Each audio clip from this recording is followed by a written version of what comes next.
Доброе утро, дорогие телезрители! В эфире «Утро Якутии» на каналах «Якутия-24» и НВК «Саха». И этот утренний эфир проведем для вас мы, Катерина Винокурова и Руслан Чиров. Сегодня 6 апреля, день недели вторник, и по традиции сегодня в нашем эфире мы прокачаем тело вместе с фитнес-тренером, узнаем у садоводов, какую рассаду лучше всего садить в апреле, чтобы получить хороший урожай помидоров. Узнаем, как грамотно составить свой финансовый план, и увидим, как прошел конкурс охотников в городе Ленске. Также сегодня с нашими гостями в студии мы поговорим о том, какие специальности востребованы на севере, какой ресторан Якутска вошел в топ-10 лучших ресторанных концепций России. Ну а в конце передачи мы свяжемся с нашими коллегами в прямом эфире из города Нерюнгри, которые расскажут о своих впечатлениях. Ну и хотим напомнить вам про наш WhatsApp номер 8 914 273 4488. Также напоминаем, что на протяжении всей этой недели мы разыгрываем замечательные призы для дома, для вашей квартиры от магазина Гранда Декор. И сегодня у нас что, Руслан? Сегодня у нас вот такая вот интересная инсталляция. Я думаю, что она напоминает нам о том лете, которое скоро уже наступит. Ну а какая погода на данный момент в республике, давайте узнаем прямо сейчас. Итак, сегодня в центральных районах в 6 часов утра температура воздуха составила 23-35 градусов мороза. В заречной группе 23-30, в южных 19-26. В Вилюйской группе 27-32 градуса, в Нижнеленских 30-31. В западных 22-25, в Колыменде-Киевской группе 19-30 градусов мороза. В Вятских 28-33, на северо-западе 23-32 градуса. В 6 часов утра температура воздуха в Якутске составила 25 градусов, атмосферное давление 762 миллиметра ртутного столба, ветер северо-западный 1 метр в секунду. Сегодня днем ожидается без осадков, ветер западный 1,5 метров в секунду. Днем температура воздуха составит 10-12 градусов мороза. Ну что, про погоду мы узнали. Теперь самое время узнать, какие новости к этому часу произошли в республике и в мире.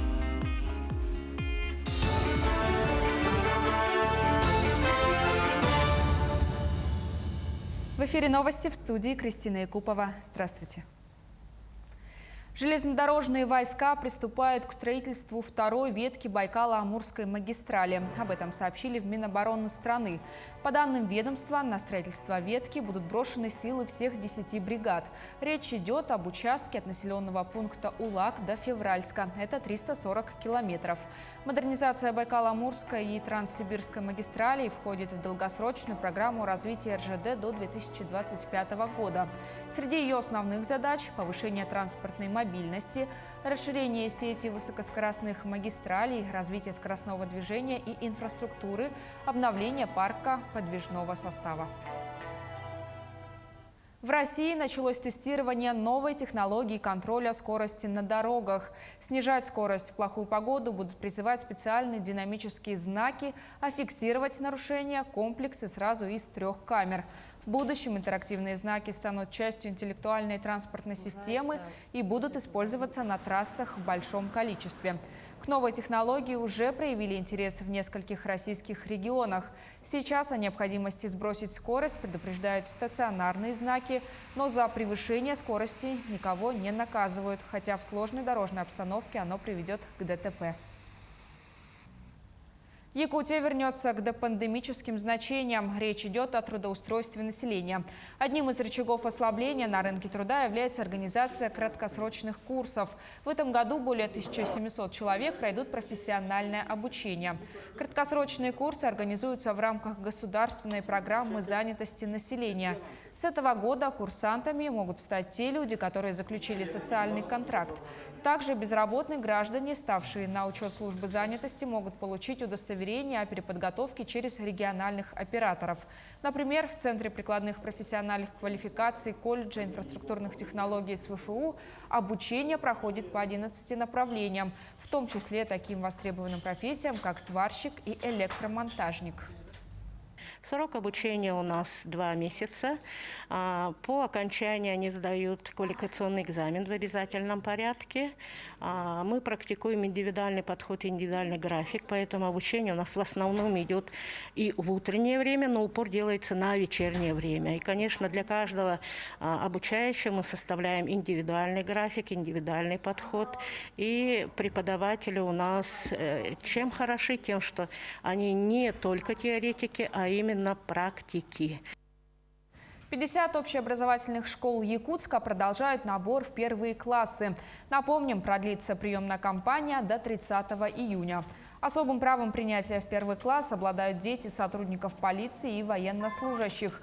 Также особое право на первоочередной прием появляется, если старший брат или сестра уже учатся в этой школе.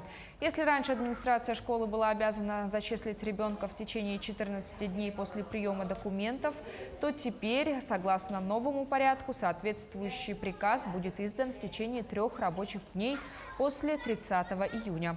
Отметим, что технический лицей имени Алексеевой начнет принимать первоклассников с 6 июля. На 5 апреля текущего года поступило всего 4047 заявлений по закрепленным за школами территориями.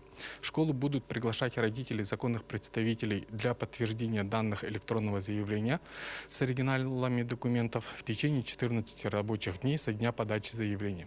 Также информация о приглашении заявителей будет размещена на официальном сайте школы. Для детей, не проживающих на закрепленной территории, прием заявлений в первый класс начинается с 6 июля до момента заполнения свободных мест, но не позднее 5 сентября. На этом у меня все.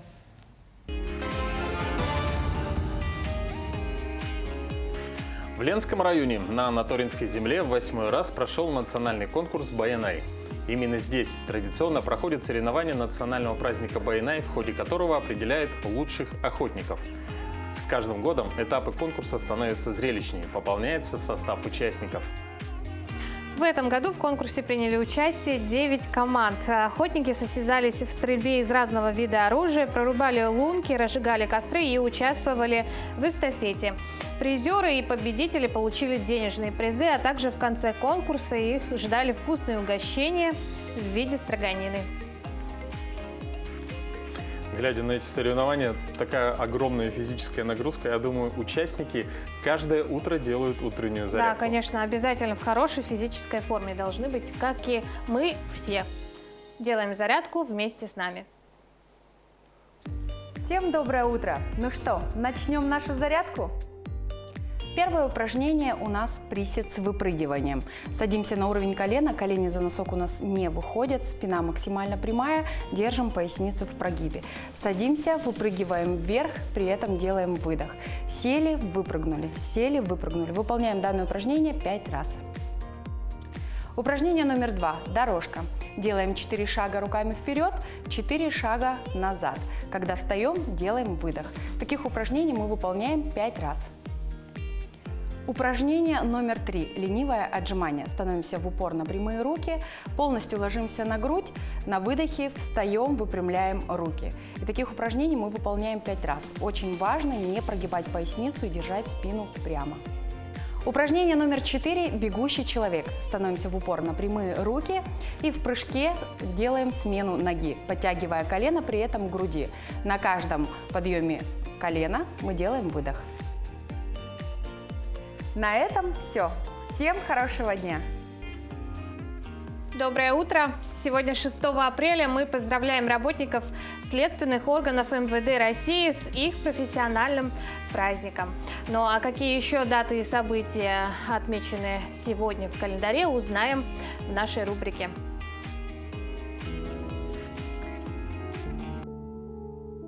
6 апреля – Международный день спорта на благо развития и мира. Также сегодня Всемирный день настольного тенниса и День работников следственных органов МВД России. По народному календарю, если ночь теплая, то весна будет дружная. 6 апреля 248 года римляне отметили тысячелетие своего города. В 1654 году в этот день царь Алексей Михайлович подписал жалованную грамоту гетману Богдану Хмельницкому. Произошло это после провозглашения Переяславской Радой объединения Украины с Россией. 6 апреля 1814 года французский император Наполеон Бонапарт первый раз отрекся от престола. 6 апреля 1896 года открылись первые летние Олимпийские игры в Афинах. Ареной проведения соревнований стал стадион Панатинаикос. В 1899 году в этот день в Москве пустили первый электрический трамвай. 6 апреля 1930 года учрежден Орден Красной Звезды, одна из самых массовых наград Великой Отечественной войны. 6 апреля 1941 года в ходе Второй мировой войны авиация немецко-фашистских войск начала бомбардировку столицы Югославии Белграда. В 1483 году 6 апреля появился на свет Рафаэль Санти, итальянский живописец и архитектор. В 1812 году в этот день родился Александр Герцен, российский общественный деятель и писатель-публицист. 6 апреля 1836 года родился Николай Склифосовский, русский врач, хирург и профессор. В 1841 году в этот день на свет появился Иван Суриков, русский поэт, представитель крестьянского направления в русской литературе. Именины в этот день отмечают Артемон, Владимир, Захар, Мартин, Петр, Степан и Яков. Хотим напомнить, что на этой неделе наши коллеги находятся в городе Нерюнгри. Мы непременно ждем от них интересные сюжеты и репортажи об этом удивительном крае. И прямо сейчас мы объявляем конкурс для вас, наши уважаемые телезрители. Итак, внимание, вопрос. При въезде в город Нерюнгри гостей встречает скульптурная композиция. Посвящена она якутскому народу, народному эпосу Аланхо. В ее центре на медвежьей шкуре Аланхасут, сказитель, повествующий о жизни и подвигах национального героя Нюргун-Ботура. По обеим сторонам от него стоят девушки в якутских костюмах. Вопрос: что находится в руках девушек? Свои ответы присылайте по нашему WhatsApp номеру 8 914 273 44 88. Победителя мы определим в прямом эфире, и вам достанется вот такая вот интересная инсталляция от нашего магазина Гарда Декор. Гарда Декор. Принимайте активное участие, и будет вам счастье, как говорится. Ну а на очереди наша рубрика «Якутия 20 лет в 21 веке». В ней мы вспоминаем, какой путь прошла наша республика за последние 20 лет, каких успехов добилась республика за это время, какой была жизнь наша и какой она стала. Каждый день мы рассказываем об одном интересном факте о Якутии 21 века. Сегодня поговорим о развитии цифровой экономики.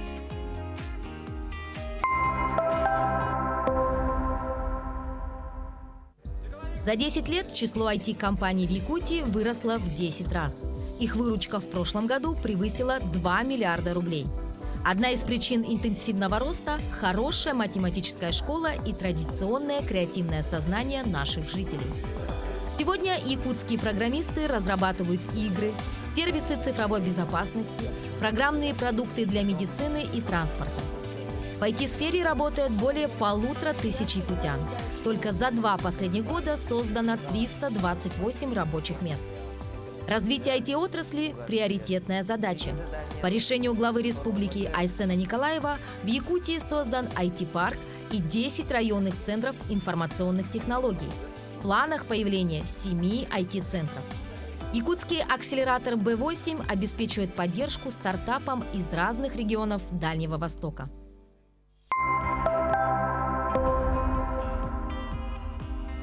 До 2025 года в Якутии планируют создать 8,5 тысяч рабочих мест в IT-компаниях. Желаем всем, кто работает в цифровой экономике, креативных идей, вдохновения, быстрого развития. Ждем от вас новых проектов, востребованных не только в России, но и во всем мире. Ну а среди востребованных и перспективных профессий сегодня это не только IT-инженеры, но в списке также есть учителя и медики.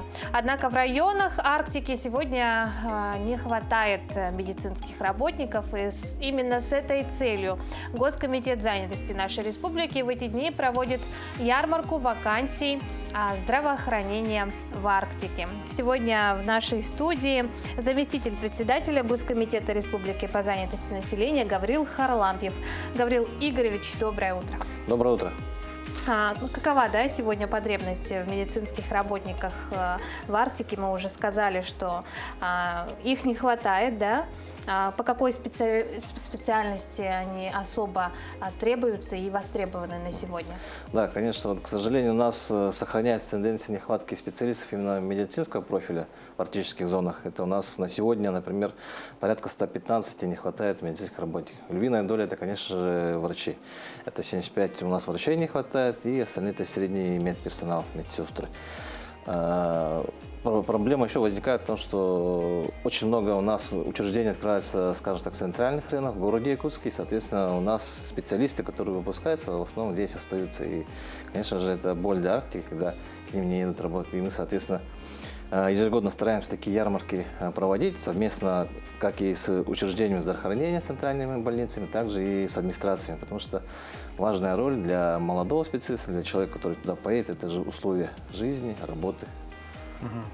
Учитывая кадровую проблему в здравоохранении, как ведется работа по привлечению в отрасль именно молодых специалистов и помогают ли такие ярмарки найти работу?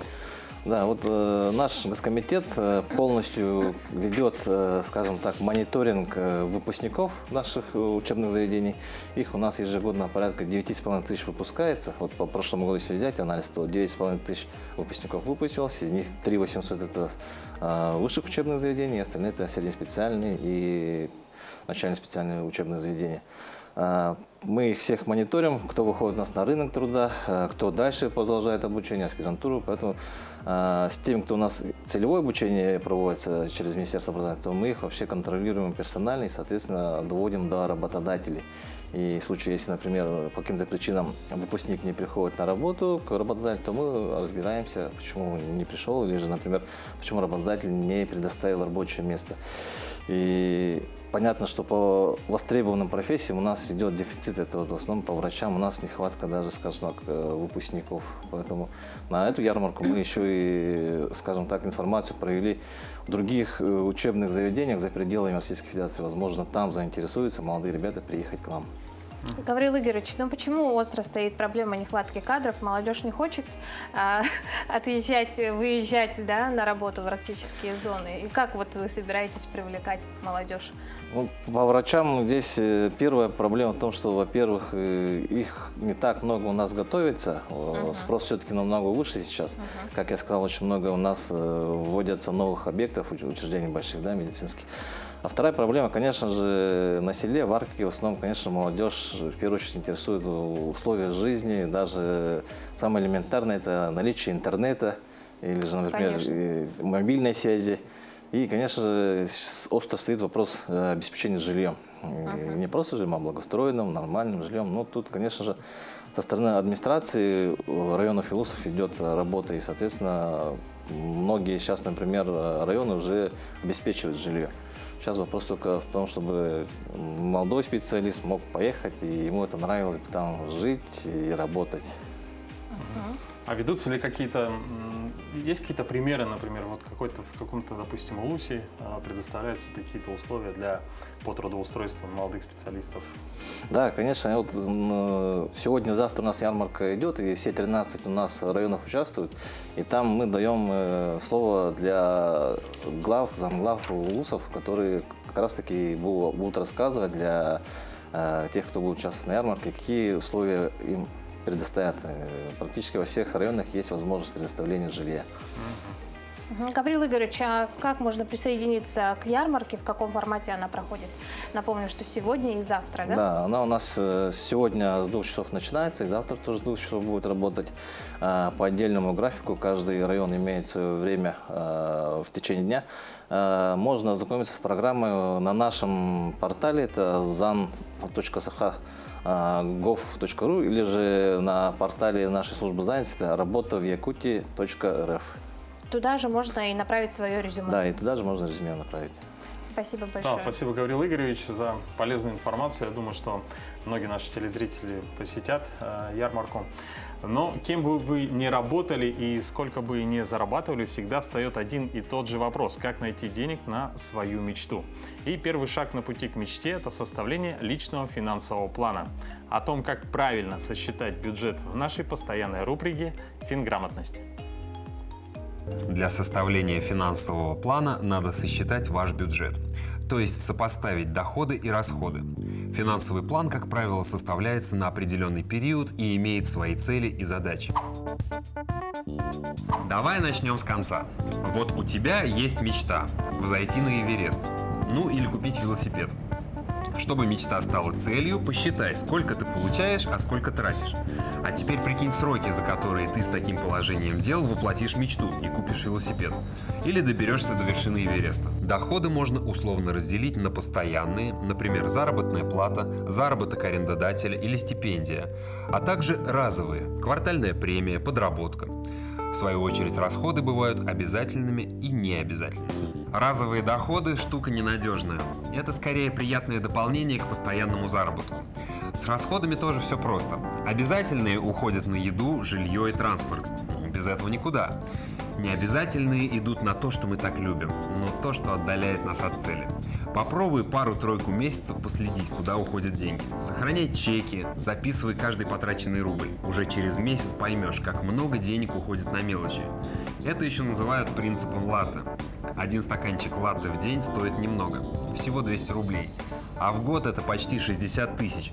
Стоимость хорошей кофемашины.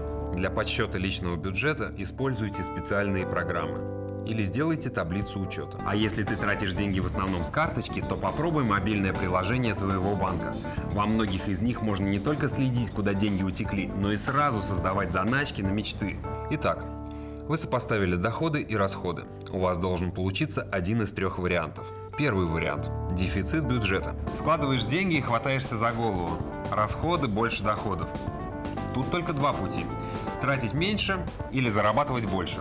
А лучше и то, и другое. По-другому никак.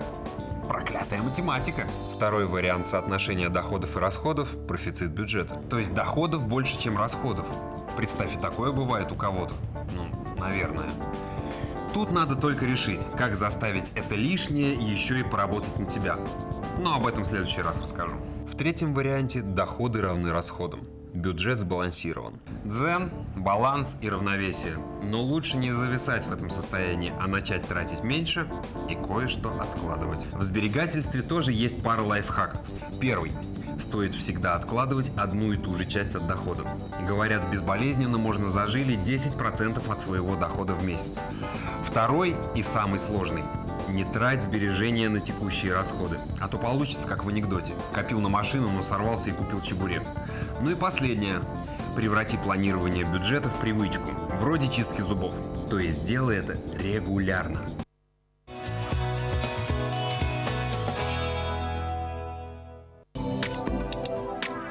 Доброе утро тем, кто к нам присоединился. В эфире «Утро Якутии» на каналах Якутия-24 и НВК «Саха». Ну и настало время для самых актуальных новостей к этой минуте, с которыми нас ознакомит Кристина Якупова.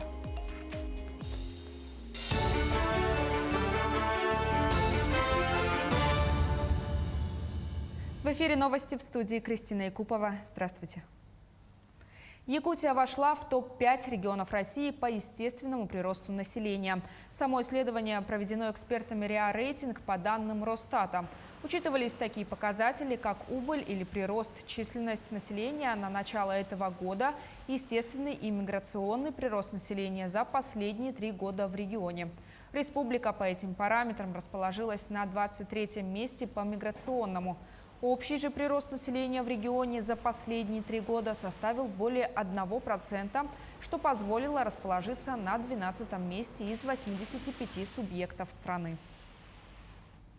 На уличное освещение в Якутске направят 70 миллионов рублей. На программу «Светлая столица» в этом году выделено в 3,5 раза больше финансирования, чем в 2020-м. Тогда было установлено 289 опор уличного освещения. Это рекордное число за последние 3 года. Глава города Евгений Григорьев дал поручение планировать работы по уличному освещению, исходя из наличия на улицах социальных объектов и автобусных маршрутов. В столице республики продолжается ежегодный трехмесячник по отлову безнадзорных животных. Проблема с численностью бродячих питомцев в последние годы обсуждается особенно остро. Пункт передержки животных, находящийся на улице Очеченко, не так давно переданный во владение благотворительного фонда «Подари жизнь», на сегодняшний день насчитывает 309 бездомных собак, 35 из которых проживают там постоянно. После того, как животное отловили, его привозят на территорию питомника, затем животные помещаются на карантин. Проводится их клинический осмотр и назначаются необходимые процедуры. Сейчас весна, сейчас мы столкнулись с тем, что, как и в прошлом году, забирают поток большой, огромный, а осенью все они будут на улице опять. А действительно, это ответственность, то есть это надо прививать штрафы не в 1000, не в 1500, а намного больше, чтобы человек, который свою собаку выпустил на самовыгул, потом ощутил это все, грубо говоря, наказание какое-то. А у нас люди понимают, как? Только через деньги. Наверное, это вот именно так должно проходить. Либо какие-то исправительные работы на базе ППЖ у нас. Ради бога, мы будем очень рады. В селе Бердигестях прошел первый республиканский форум территориального общественного самоуправления. В нем приняли участие представители администрации муниципальных образований и активов микрорайонов из 8 улусов республики. Были представлены успешные модели территориального общественного самоуправления. Также участники обменялись опытом работы. Нам приятно, что нашу инициативу поддержали ряд районов, поэтому представители сегодня участвуют на данном мероприятии. Отрадно, что в нашем населенном пункте имеется 2 зарегистрированных как некоммерческие организации территориального общественного самоуправления. И в 2018 года наша одна организация силами жителей Тюльбе как раз зарегистрирована как МКО, обустроила себе спортивную площадку. На этом у меня вся информация.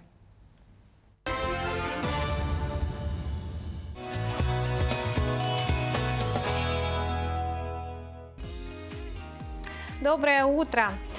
Руслан, скажи, как давно ты получил права? Я знаю, что ты водишь.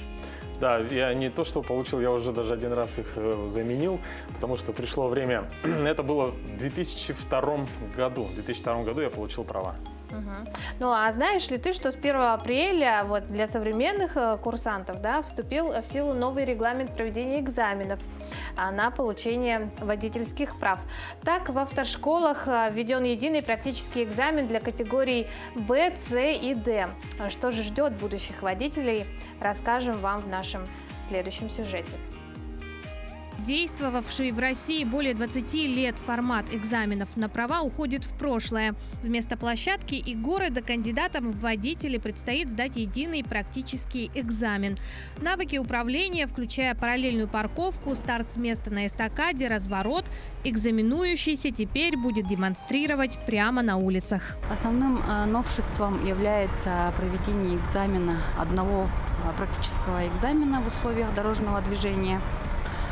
Будет он единый, объединенный практический экзамен в условиях дорожного движения. Он будет проходить в условиях реального дорожного движения с выполнением всех тех элементов упражнений, которые выполнялись ранее на закрытой площадке.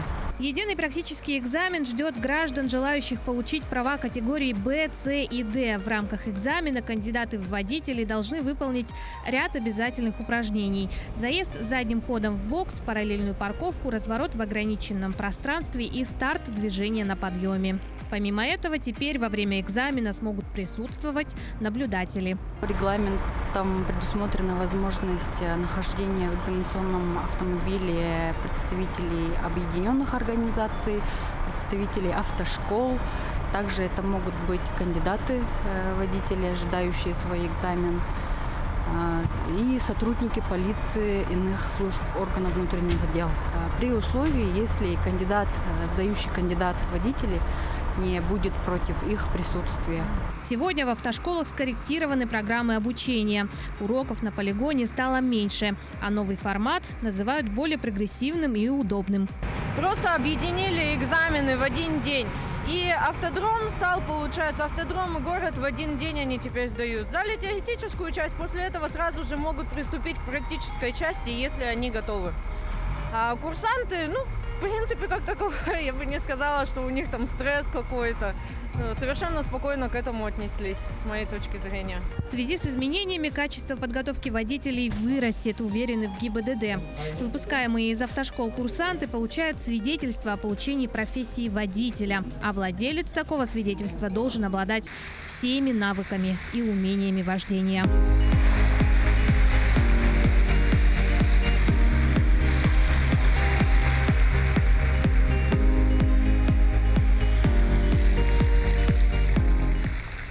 Мы хотим вам напомнить про наш Инстаграм «Утро Якутии», где вы можете знакомиться со всеми последними новостями нашего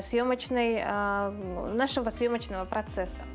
Да, и особенно хотелось бы отметить, что сейчас дружный коллектив «Утро Якутии», часть коллектива находится в командировке в городе Нерюнгри. И также в Инстаграме выкладываются самые свежие информации. Ну а сейчас у нас на связи наш корреспондент Александр Хавренко. Александр, доброе утро. Как дорога, как добрались и как впечатление от прекрасного города Нерюнгри? Доброе утро, Руслан, доброе утро, Катерина. Да, мы наконец-то приехали в Нерюнгри, сейчас находимся в самом центре этого города.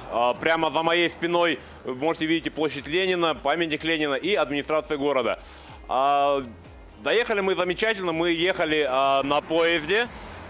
Дорога заняла у нас 19,5 часов, но мы приехали в комфорте, в купе, так что у нас все отлично. Нерюнгри нас встретил таким, вчера шел снег, а сегодня с утра такой морозец и обжигающий холодный ветер. Но мы уверены, что гостеприимство нерюнгринцев растопит все эти холодные моменты, и нас здесь встретят очень хорошо, и нам здесь будет очень комфортно работать.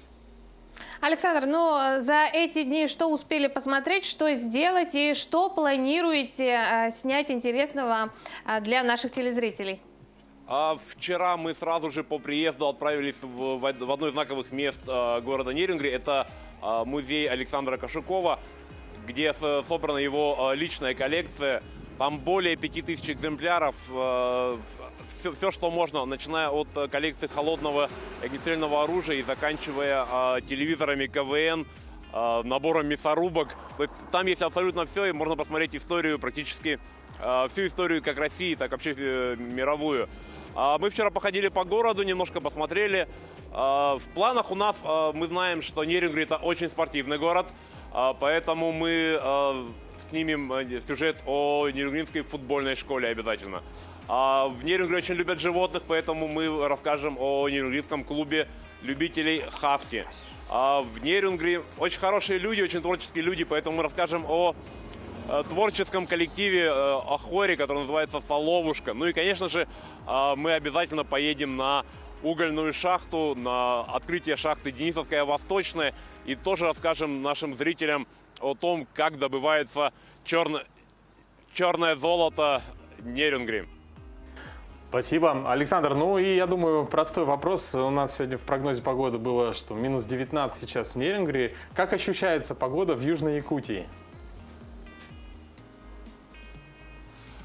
В Нерюнгри, да, сегодня действительно минус 18 с утра было, но из-за ветра, ветер довольно холодный, довольно обжигающий. Но сейчас он чуть-чуть стих, но вот буквально полчаса назад руки на морозе отмерзали буквально за 2-3 минуты. А сейчас, как вы видите, я стою комфортно, у меня нет перчаток, но при этом мне очень комфортно. Ветер стих. Ну, вообще, говорить в Нерюнгри о погоде — это моветон, потому что погода в городе может поменяться 4 раза в день. Вот сейчас был ветер, буквально через 2 часа, вот мы видим, через 2 часа поднимется солнышко и будет очень тепло, и нам будет, надеюсь, очень комфортно работать. Так что ждите от нас всего самого интересного, что связано с этим замечательным городом, с городом Нерюнгри. Ребята, вам слово. Что ж, да, спасибо, Александр. Действительно, желаем вам с комфортом провести время, отлично отработать. Ждем интересных сюжетов и репортажей. Ну что, напоминаем, это был Александр Хавренко из города Нерюнгри, где находится сейчас в данное время часть нашей команды «Утро Якутии». Ну а далее наш эфир продолжит обзор экономических новостей. Нургуян Иванова расскажет о том, сколько будет стоить аренда жилья на майских праздниках, почему компания LG перестанет производить мобильные телефоны и какие новшества ждут на дорогах российских автолюбителей.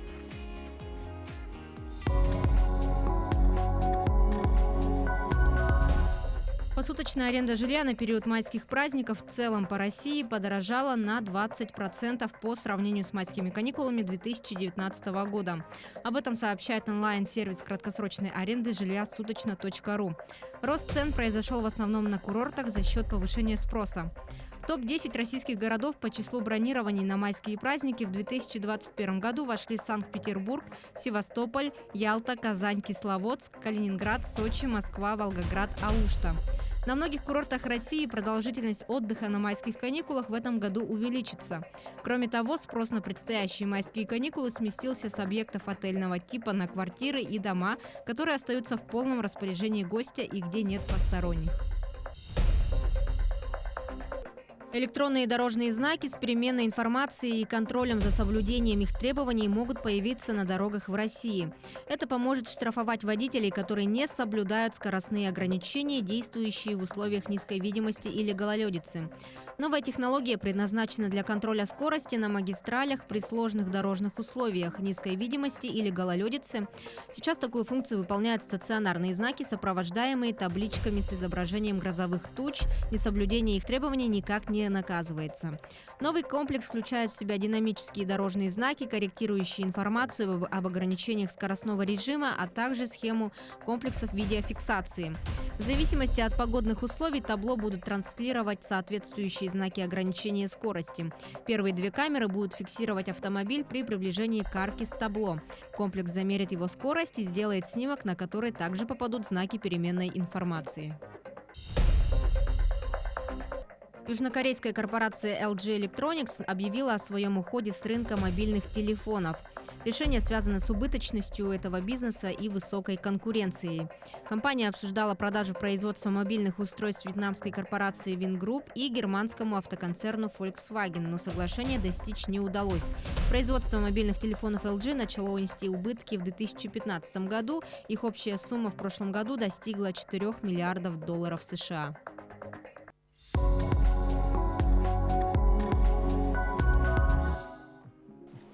Доброе утро! Задумывались ли вы когда-нибудь о происхождении слова «йогурт»? По этому поводу жаркие споры не утихают до сих пор, а некоторые утверждают, что слово «йогурт» произошло от слова «йог». И именно йоги изобрели этот продукт, и он служил их основной пищей. Другие же утверждали, что йогурт приготовила Йоко Оно для любимого мужа и певца на день рождения. Но на самом деле свое имя этот кисломолочный продукт получил еще в древнем Вавилоне. У каждого народа есть свое название для йогурта. Татары, башкиры, узбеки, туркмены, азербайджанцы называют его катыком и гатыком. Армяне – мацун, египтяне – лебен, сицилийцы – мецорат. Ну а привычное нам слово «йогурт» несколько лет назад вызывало много споров. Так предлагалось произносить это слово с ударением на второй слог «йогурт». Вот. Далее в нашей постоянной рубрике «Говорим правильно». Давайте посмотрим, как же правильно произносится это слово, да. Доброе утро! Действительно, лет 10 тому назад слово «йогурт», точнее ударение в этом слове, вызвало целую бурю эмоций и споров. Справочная служба Грамота.ру дала объяснение, откуда же взялось это произношение с ударением на звуке «у» – «йогурт». Дело в том, что слово «йогурт» – это слово турецкого происхождения. В XIX веке утвердилось два варианта произношения этого слова – йогурт и йогурт. Постепенно ударение переехало на второй слог. И сейчас турки говорят «йогурт», а произношение «йогурт» считается устаревшим. В массовом русском языке Слово «йогурт» появилось в 90-х годах прошлого века, и было оно заимствовано не из турецкого языка, а из английского. В свою очередь, англичане взяли это слово у турок еще в XVIII веке с устаревшим ударением. Поэтому правильное нормативное произношение этого слова будет «йогурт». Всего доброго! Давайте говорить правильно. Я думаю, в школьные годы многие из нас очень волновались, да, перед написанием диктанта. Ну, я вот не помню, что там было слово «йогурт», но, тем не менее, прошли годы, и огромное количество людей уже принимает участие абсолютно добровольно в тотальном диктанте. Это ежегодная просветительская акция в форме добровольного диктанта для всех желающих. Напомним, что 10 апреля в Якутске состоится тотальный диктант, и будет его проводить Дмитрий Глуховский, писатель и автор текста тотального диктанта этого года. Мы предлагаем вам познакомиться с этим текстом поближе в нашей рубрике. Доброе утро! Якутск стал столицей всемирной просветительской акции «Тотальный диктант-2021». По традиции, автор текста диктанта приезжает в столицу, чтобы на главной площадке акции прочитать свой текст. В этом году автором текста стал Дмитрий Глуховский, российский писатель, журналист, сценарист, радиоведущий и военный корреспондент. Одним из его известнейших произведений является постапокалиптический роман «Метро-2033», который почти 2 года был в десятке бестселлеров и был назван лучшим дебютом Европы 2007 года. Из нотации книги: человечество почти полностью уничтожено. Москва превратилась в город-призрак, отравленный радиацией и населенный чудовищами. Немногие выжившие люди прячутся в московском метро, самом большом противоатомном бомбоубежище на Земле. Его станции превратились в города-государства, а в туннелях царит тьма и обитает ужас. Главный герой книги – житель ВДНХ Артем. Ему предстоит пройти через все метро, чтобы спасти от страшной опасности свою станцию, а может быть и все человечество. Роман очень легко читается, сюжет увлекательный, автор очень красочно описывает станции, благодаря чему с головой окунаешься в атмосферу постапокалиптического мира, которая давит во время чтения, внушая чувство страха и безысходности. Вы можете бесплатно прочитать книгу в Литрес, если являетесь читателем Национальной библиотеки Якутии. Любите ли вы помидоры? Я вот на самом деле очень их люблю. Так, как люблю их я. Да, так как люблю их я. Но я еще не встречал человека, который бы сказал: нет, я помидоры не люблю. Но, тем не менее, я думаю, что самые вкусные помидоры – это те, которые вы вырастили у себя дома, на дачном участке, то есть своими руками. А не купили в магазине, там бывает, что попадает с твердой кожурой, безвкусный и совсем без запаха. Без вкуса совсем бывает. А каждый огородник знает, что без томатов не обойтись, и он думает заранее, как быстрее их посадить. С советами Варвары Ивановны мы не сомневаемся, соберете большой вкусный урожай помидоров. Доброе утро, уважаемые садоводы и огородники. За окошком светит ярко солнышко. На окошках везде уже стоит рассада. Все торопятся все посадить и как можно быстрее, чтобы все выросло, так как наступил апрель, а через месяц уже нужно будет высаживать всю рассаду. На апрель нам нужно посадить те помидорки, которые остались все штамбовые, низкорослые, те, у которых маленький вегетационный период. Это вот такие сорта, как монгол-карлик, бета-люкс, челнок. Вот эти все сорта мы сажаем именно в первой декаде апреля. Дальше, что мы еще сажаем в апреле? На апрель вы можете посадить из цветочков. Посадить вы можете георгины, посадить можете продолжать. Сажать вы уже сажали, но еще продолжать можно лобелии, все виды лобелий. Агератумы прекрасные, которые очень быстро растут. Я вот рекомендую вот такой вот фацелию колокольчатую, да, посадить. Она необыкновенно красиво цветет, яркий цвет. Также вот эти все лобелии высадить, арабисы высадить амаранты, алисумы. Это все вот на рассаду нужно высадить после 20 апреля. И, естественно, в апреле начинаем сажать огурчики. Первую партию я всем всегда рекомендую. Обязательно нужно сажать 3 раза. И тогда вы будете до самой осени с огурчиками. Я подробно об огурчиках остановлюсь отдельно. Все сажают и желают сажать, смотрите, патиссоны. Особенно вот этот вот вид, это вот монетки. Это новый, ультраскороспелый, всего 37-40 дней. И у вас уже будут вот такие патиссончики. Их можно вместе с кабачками солить, можно мариновать, можно замораживать. Великолепный вкус и красота необыкновенная. В этом месяце мы сажаем все виды тыкв.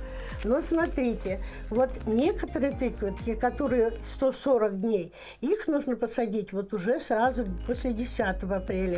А те, которые 60 дней, 70 дней, те посадите попозже, после 20-го. Кто сажает арбузы, дыни, те тоже, в общем-то, имейте в виду, что после 20 апреля их нужно высаживать на рассаду. Вот это мы сделали небольшой обзор, то, что необходимо посадить в апреле. Всем всего доброго. Я желаю вам удачи. Ну что, вот такая вот очень полезная информация. Ну, а мы, в свою очередь, подводим итог и узнаем... Да, нашего конкурса. Да, нашего конкурса. Кому достанется вот этот замечательный декор от магазина Гарде Декор в виде вот таких вот... Гарде Декор в виде вот таких вот вишенок. Итак, правильный ответ следующий. В городе Нерюнгри в инсталляции, да, в скульптуре Алан Хасуд, одна девушка держит в руках чорон, а другая держит в руках хамус. И самый первый и правильный ответ нам был прислан с номера телефона, последние цифры которого 4933. Мы обязательно свяжемся с победителем или с победительницей и, конечно же, обрадуем. Ну что, мы продолжаем.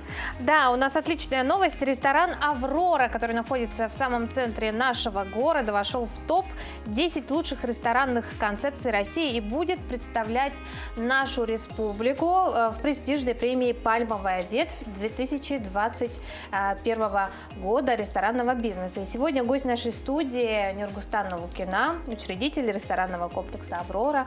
Нургустана Ивановна, здравствуйте, доброе утро, поздравляем вас. Спасибо большое.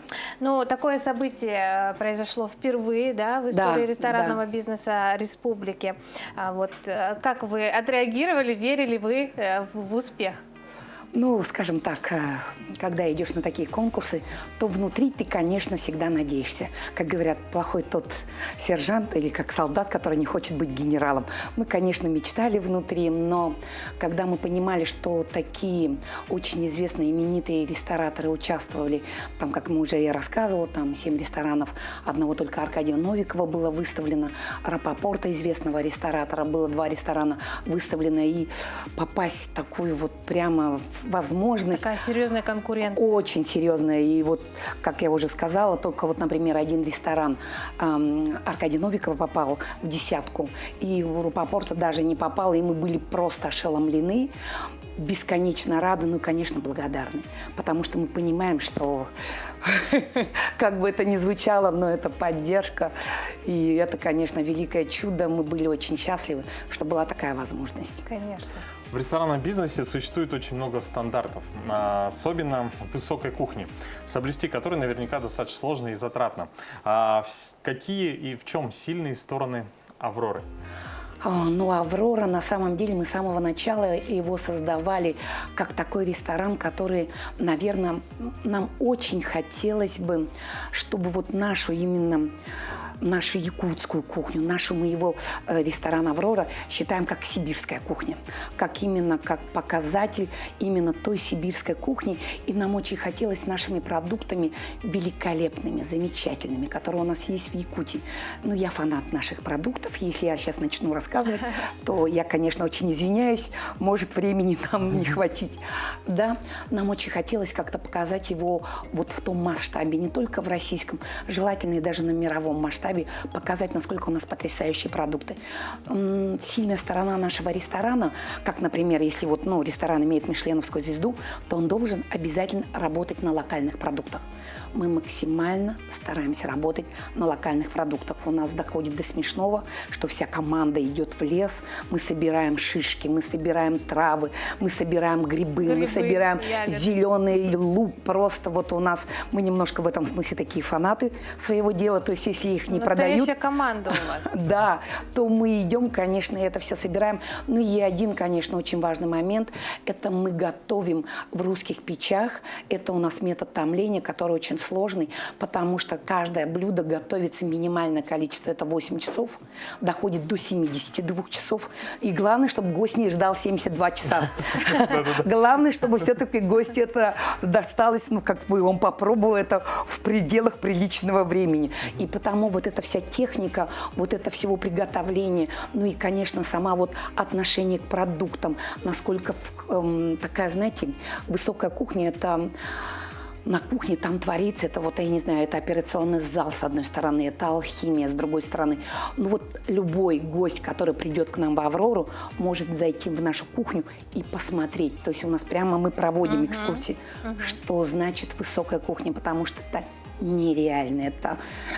Ну, это было просто чудом, что мы это смогли сделать, правда. А блюда, которые вот выставляются на конкурсах, да, они доступны для всех посетителей? Конечно, это вот одно из обязательных таких программ, то, что мы на конкурс должны выставить не то блюдо, которое мы тут резко придумали, а именно то блюдо, которое находится у нас в меню. И это у нас потрясающее блюдо конфи из-под копченой на яблочных опилках, свиной грудинки, из нежного сыра, из жеребятины, сейчас скажу, со шкварками из бекона. Ну, короче, это такое, знаете, нелегкое, такое очень... У Руслана потекли. Да, я только чашку кофе с утра. Ну, на самом деле, это потрясающее блюдо по нормальной очень цене. Знаете, у нас очень много наших гостей считает, что у нас очень, как бы сказать, цена такая, может быть, не такая приемлемая для всех, как хотелось бы. На самом деле у нас в нашем ресторане существует два меню. Одно меню высокой кухни, которое вот люди хотят попробовать что-то такое, вот, ну, скажем так, из такого высокой кухни, из гастрономии. Второе меню, оно очень понятно, очень демократично. Там цены у нас идут от 180 рублей. Потрясающее меню, но с нотками, конечно, высокой кухни. И там большие блюда, как мы привыкли. Их готовится тоже в печах. Ну, короче, приглашаем, потому что вот для любого гостя, для демократической цены у нас есть одно меню, которое мы называем «Трактир Большая улица», и второе именно «Аврора», но там гастрономия и высокая кухня. Это люди, которые хотят соприкоснуться именно с высокой кухней. На конкурсе «Аврора» представит блюдо как бы русской кухни. А есть ли перспективы для участия в подобных премиях других якутских ресторанов, например, с национальной кухней? На самом деле мы называемся сибирская кухня. Мы не называемся именно, как бы сказать, русской кухней. Мы называем сибирской, потому что одно из блюд, которое мы предоставим на конкурс, это будет строганина. Так что это наше якутское блюдо. И в том блюде, которое я вам назвала, там у нас будет жеребятина, но тоже жеребятина наша якутская. Но это наш бренд, это наш тренд, чем мы гордимся. Так что я бы, может быть, не назвала бы это русской кухней. Сибирской кухней мы называемся, потому что там у нас вот именно такие блюда, которые все есть в наших, именно в якутской кухне. Регустана Ивановна, ну теперь вы в топ-110, да? В топ-10 мы попали. Топ-110. Как оцениваете свои шансы на победу, участие в финале? Мечтаем. Желаем, жаждем. Конечно, вот как звезды определятся, как божества ангелы нас поддержат. Не знаю, как получится, но мы, конечно, очень мечтаем, потому что мы, правда, гордимся нашими якутскими потрясающими продуктами. И я думаю, есть смысл, так как если мы победим на этом конкурсе, так как это международный конкурс, то мы поедем уже в Европу. Если мы первое место займем, то уж там точно мы думаем, что наши якутские продукты мы покажем во всей красе. Мы не сомневаемся. Регустана Ивановна, пусть будет так. так. Пусть будет Мы так, тоже да. действительно очень гордимся якутской кухней и Да, нашими спасибо большое. ресторанами. Еще раз вас поздравляем. Отличного вам дня, дальнейших успехов в Спасибо финале. большое. Любительский театр «Синяя птица» со спектаклем «Лысая певица» по пьесе Эжена Ионеско прошел отборочный тур в международном фестивале любительских и народных театров имени Фаины Раневской «Флинт. Трамплин». Коллектив стал лауреатом второй степени. В конце мая труппа любительского театра с режиссером Ольгой Андреевой отправляется в Москву для участия в финале. В последнее время театры, коллективы все больше стали обращаться к драматургии абсурда, где, нарушая логику, герои говорят о насущных проблемах взаимопонимания, любви. Нелогичный театр нацелен на то, чтобы зритель избавился от шаблонов в своем восприятии и взглянул на свою жизнь по-новому. Любительский театр – это самая сила театра. Это доказано, например, Станиславским. Он же был любитель и создал новый совершенно театр. И любительский театр, он всегда необходим.